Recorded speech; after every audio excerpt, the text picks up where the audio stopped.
I still remember the exact words my mother said to me that evening, her voice flat but sharp enough to slice right through my chest. Asterisk, you can't afford this place. Let your brother handle it. Asterisk, it was my father's 60th birthday, a milestone, and my mother had chosen one of the fanciest restaurants in town for the celebration. Not just any place, but a high-end spot with valet parking, waiters in tuxedos, and dishes that looked more like art than food. A place where I had once washed dishes in the back when I was 18. A place I had once been told I didn't belong. Asterisk, she looked at me with that familiar expression, half pity, half irritation, as if I were still the confused, broke college dropout struggling to find his place. What she didn't know, what none of them knew, was that things had changed dramatically. I hadn't told anyone, not because I didn't want to, but because I couldn't. I had promised myself I would reveal everything only when the timing was right, and when better than tonight. Asterisk, I took a deep breath, forced a smile, and let my brother, the golden child, lead the family to the hostess stand. He was already halfway in, his arm around Dad, cracking a joke loud enough for half the lobby to hear. I hung back slightly, watched. The hostess looked up, glanced at me, and instantly lit up. Asterisk, Mr. Rains, she said, welcome back. Asterisk, my mother blinked, confused. My brother paused mid-sentence. The hostess continued. Asterisk, your usual table is ready. Would you like the chef to send out the aged wagyu first? Or will you be ordering from the new seasonal menu? Asterisk, there was silence. Asterisk, I stepped forward slowly, offering a polite nod. Let's go with the seasonal tonight, but surprise us. Asterisk, of course, sir. Right this way. Asterisk, the rest of the family followed, speechless. My dad gave me a curious look, half pride, half confusion. My mother's eyes narrowed slightly, her lips parting like she wanted to ask 100 questions, but couldn't find which one to start with. Asterisk, I didn't say anything, not yet. Asterisk, not until we were seated at the center table, under the hand-blown crystal chandelier, the one reserved for VIPs only. My brother leaned over and whispered, what the hell is going on? Asterisk, before I could answer, the restaurant manager approached, a well-dressed man in his 40s with a rich accent and eyes that sparkled when he smiled. Asterisk, Mr. Rains, he said with a respectful bow, it's an honor to host your father's birthday here. On behalf of the entire staff, thank you again for your continued support and ownership. Asterisk, my mother flinched like she'd been slapped. My brother's jaw dropped, and my father, he just started laughing. Asterisk, wait, you own this place, he said, shaking his head in disbelief. I smiled. Well, technically, the company I started owns it, but yeah, we closed the acquisition last quarter. Asterisk, silence again. Only this time, it wasn't awkward, it was loaded with realization, with reevaluation, with a quiet shift in power that rippled through every glance and gesture at the table. My mother looked away, pretending to study the menu, but her hands were trembling slightly. I could see it. My brother suddenly didn't have a joke ready, and for the first time in a very, very long time, I felt seen. Asterisk, the dinner began, but no one touched the breadbasket. Asterisk, the servers poured sparkling water into crystal glasses as the first course arrived, delicate tuna tartare on black sesame crisps, garnished with edible flowers. My father, still smiling, took a bite and nodded in approval. Asterisk, my mother, though, was stiff as stone. Asterisk. So, she finally said, setting her fork down with deliberate care, how exactly did this happen? Asterisk, her voice wasn't curious. It was skeptical, defensive, like she was bracing herself for a story she didn't want to hear. Asterisk, I looked at her for a long moment. Then I took a sip of water and spoke softly. Asterisk, you remember when I dropped out of college? Asterisk, she scoffed. Of course, you quit halfway through your second year. Said you were wasting your time. Asterisk, I was, I said, keeping my voice calm, but not because I didn't care. I had an idea, something I believed in. I just didn't know how to explain it to anyone. Asterisk, she raised her eyebrows. And this idea somehow bought you a restaurant. Asterisk, I nodded. Eventually, it bought me 10 that got everyone's attention. Even my brother leaned forward, genuinely surprised. Asterisk, I started coding on my own. I continued, built an app that helps small local restaurants manage their orders, inventory, and customer reservations all in one place. At first, no one cared. I pitched it to investors. They laughed me out of the room. So I worked nights, delivered food, cleaned floors. During the day, I kept improving the code. Asterix Dad was listening closely now, his expression shifting to something warmer. Asterix then one tiny cafe in the East District agreed to try my software. Just one. Within 3 months, they doubled their profit. After that, word got around. I reinvested everything I made into the company. 5 years later, I had a team, a client list in 4 states, and a buyout offer on the table. My voice tightened slightly. I rejected the offer. Instead, I used the profits to invest directly into the restaurants that believed in me. Some of them were failing. Others just needed guidance. I took risks. Asterisk, I looked around the table, then smiled. Asterisk, this place was one of the first. Asterisk, the silence that followed was different from before, heavier, but no longer cold. It was the weight of realization sinking in. Asterisk, my mother's lips pressed into a thin line. I knew she was doing the math, wondering how she could have missed it.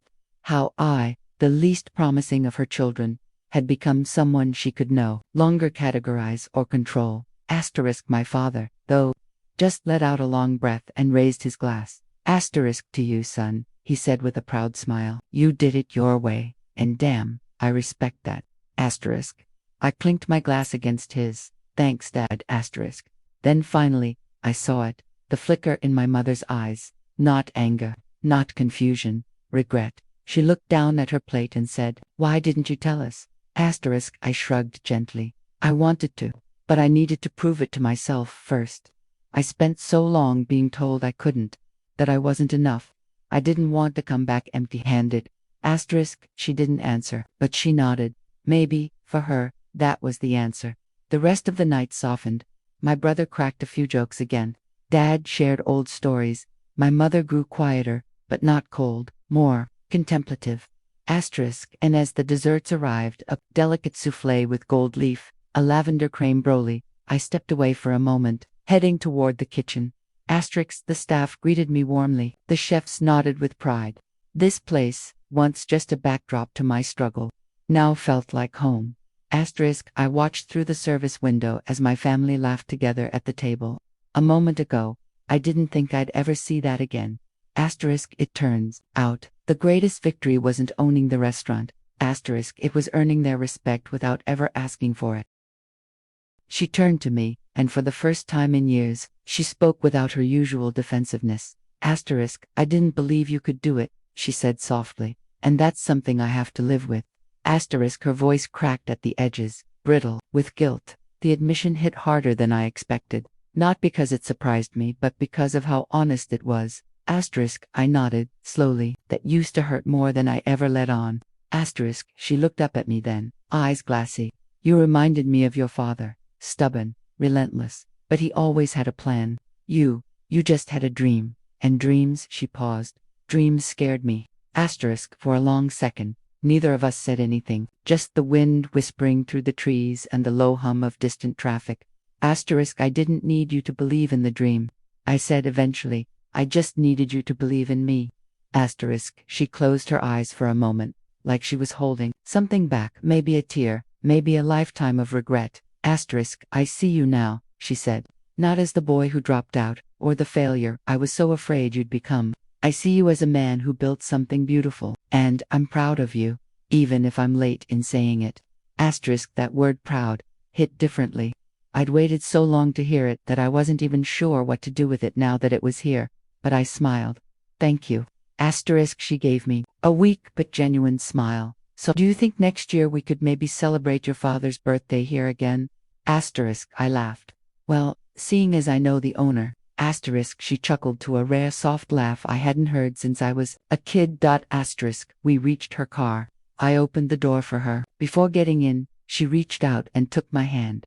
I'm sorry, she whispered. I squeezed her hand gently. Me too. For holding on to it this long. She nodded once, then slid into the car. As I watched her drive away, something inside me, something heavy, finally loosened. Not everything had been fixed, but something important had begun to heal. Asterisk, I turned to walk back into the restaurant when a voice called from the shadows, near the valet booth. You weren't kidding, it said. I turned and froze. Asterisk, it was Marcus. Asterisk, back then, he was the head chef. The man who used to yell at me for delivering orders to Sloat when I was a teenage busboy. The man who once told me I didn't have what it took to survive in this business. Now, he stood with his arms folded, but there was no fire in his tone. Just curiosity. You're really the owner? He asked. Yeah, I said with a faint grin. Looks like I am. He shook his head slowly. Well, damn. Guess I owe you a few apologies. I shrugged. You helped me more than you know. You taught me how not to give up, even if you didn't mean to. He cracked a smile.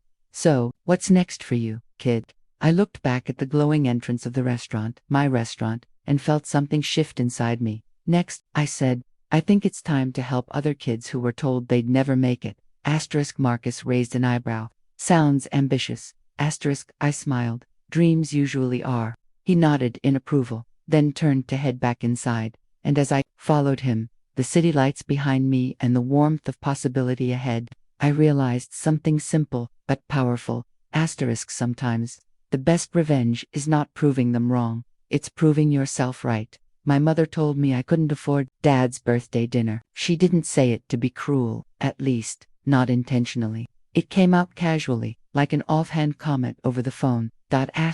Maybe just stop by the house afterward. I don't think you'd want to put that kind of pressure on yourself right now. I remember staring at my phone after she hung up, that sentence ringing in my head like an echo I couldn't shake. You can't afford it. Maybe she was right. After all, she had watched me struggle for years, from quitting my corporate job to chasing this ridiculous dream of opening a restaurant with no investors, no real experience, and a credit score that looked like a bad joke. But what she didn't know, what no one in my family knew, was that I had already opened it. It had taken everything. I lived out of my car for months while I renovated the space. I worked odd jobs during the day and painted walls at night. I learned how to budget food costs, train staff, negotiate contracts. I watched every penny. But finally, a year ago, I turned the key and opened the doors to Briar and Pine, a warm little bistro tucked away on a quiet street downtown. I never told them. I wanted to prove something not just to them, but to myself. So when Dad's 60th birthday came around and Mom booked a reservation at some fancy place downtown, I smiled quietly. Text me the address, I said. That night, I put on a suit not flashy, just clean, well-fitted, the kind you wear when you want to make a statement without speaking. I arrived early. The staff was prepped. The table was set. The head server nodded at me as I walked in, and everything was just as I planned. When my family arrived, they were greeted warmly. Welcome to Briar and Pine, the hostess said with a gracious smile. Right this way, your table is ready. My mom was already glancing around, impressed. The lighting was soft, the atmosphere elegant, but cozy. As they sat, the server brought over a personalized menu printed with Happy 60th, Mr. Rains, at the top. Dad chuckled, pleasantly surprised. This is really nice, he said, his eyes scanning the room. Mom nodded. Yes, it's charming. I joined them a moment later, acting like any other guest.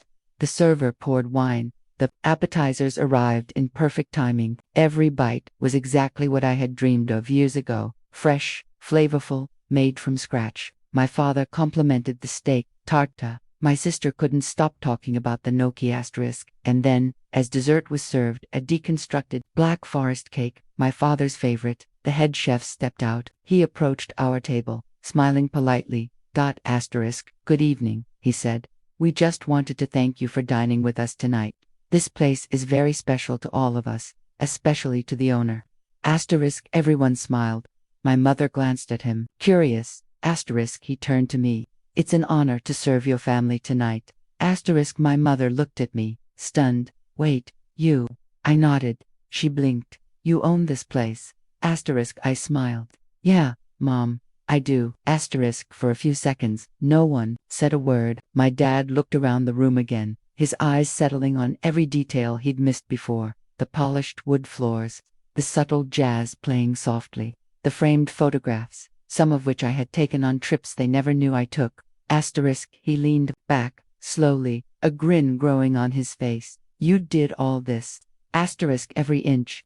Asterisk. My mother looked down at her glass, then back up at me. Her face softened, but not in that maternal, condescending way I knew so well. This was different. Something real flickered there. Pride, maybe, or realization. Asterisk. After dinner, while the others chatted and finished their wine, she asked if I'd walk her to her car.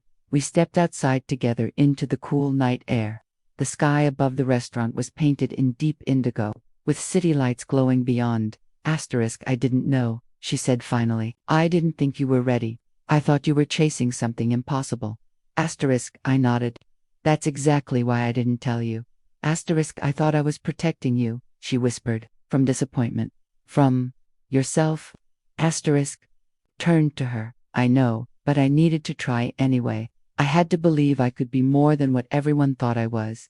Asterisk. She was quiet for a moment. And you are. Asterisk. It wasn't a grand apology, but it was enough. Asterisk. That night, as I watched my parents drive away, something settled inside me. Not pride, not vindication, just peace. The kind of peace that comes when you no longer need to prove yourself to the people who once doubted you, because you've already proven it to the one person who mattered most. Asterisk. Yourself. She turned to me, and for the first time in years, she spoke without defensiveness, without the armor of a mother trying to seem strong. Her voice trembled, but not out of weakness, out of honesty. I was afraid, she admitted. Afraid that if I encouraged you to chase those dreams, and you failed, you'd hate me for not warning you. I thought practicality would protect you. But in doing so, I see now that I made you feel alone, like you had to prove yourself without me. I let her words settle. They didn't erase the pain I'd carried, but they softened it. I saw her, not as the overbearing voice from my childhood, but as a woman who had done what she thought was best with what she knew. I did feel alone, I said quietly, but I never stopped hoping you'd see me, not just what I could become, but who I was, who I am.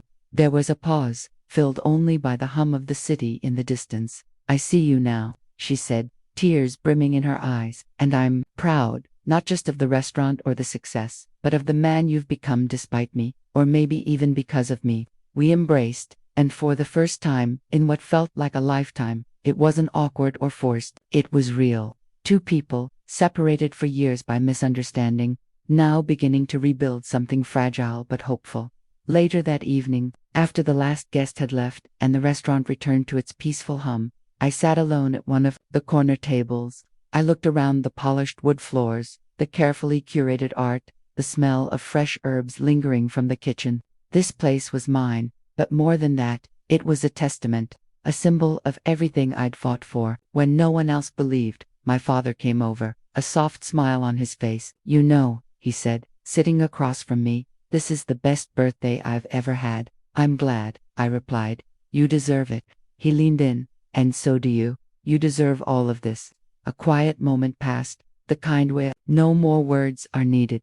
Then, just before we left, I walked past the hostess stand and paused. I turned back for one last glance at the dining room, and I saw it not as a restaurant, but as a reflection of every sacrifice, every late night, every moment I questioned if I was enough. Now I knew I was. And for the first time in a long time, I felt at peace. As the hum of the kitchen faded into silence and the last of the lights dimmed over the dining room, I stood alone in the stillness of the restaurant. The echo of laughter and clinking glasses from earlier still danced faintly in the air, like the lingering notes of a favorite song. Tonight had been more than a celebration, it had been a reckoning, a turning point years in the making. When I turned around, I saw my parents walking toward the parking lot, their silhouettes softened under the warm glow of the street lamps. My father moved slowly, hand in hand with my mother, who had remained quiet since the evening unfolded. Every few steps, she glanced back, toward the building toward me. And when our eyes met for just a moment, she didn't look away. I followed, behind them, with measured steps, giving them space, but not distance. The night air was cool, and the scent of rain lingered from earlier. Everything felt lighter somehow. Maybe it was the weight I had carried for so long finally beginning to lift. Or maybe it was the acceptance that had come from the one person I never thought would offer it. The ride home was quiet. No music, no distractions. Just the soft hum of tires on wet asphalt and the occasional sigh from the backseat. I drove, and my parents sat together in the rear. as they had when I was a child, only now the silence between us wasn't hostile. It was healing. Asterisk, when we pulled into their driveway, my father touched my shoulder before stepping out. Thank you, son, he said. Simple, honest, no long speeches. Just a look in his eyes that told me everything he felt but couldn't express. Asterisk, my mother lingered a second longer. I was wrong, she finally said. Her voice wavered, but her gaze held steady. I thought I was protecting you. I didn't realize I was doubting you. Asterisk, I didn't speak at first. I didn't need to.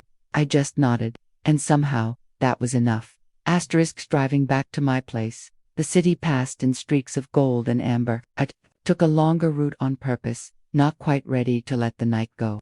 When I arrived home, I went straight to the window, looking out over the quiet streets below. My reflection in the glass stared back, not with pride, but with something deeper, peace. Asterisk, I thought of everything it had taken to reach this moment. The rejections, the nights spent working until my hands went numb, the whispered comments from people who thought I was foolish for dreaming too big.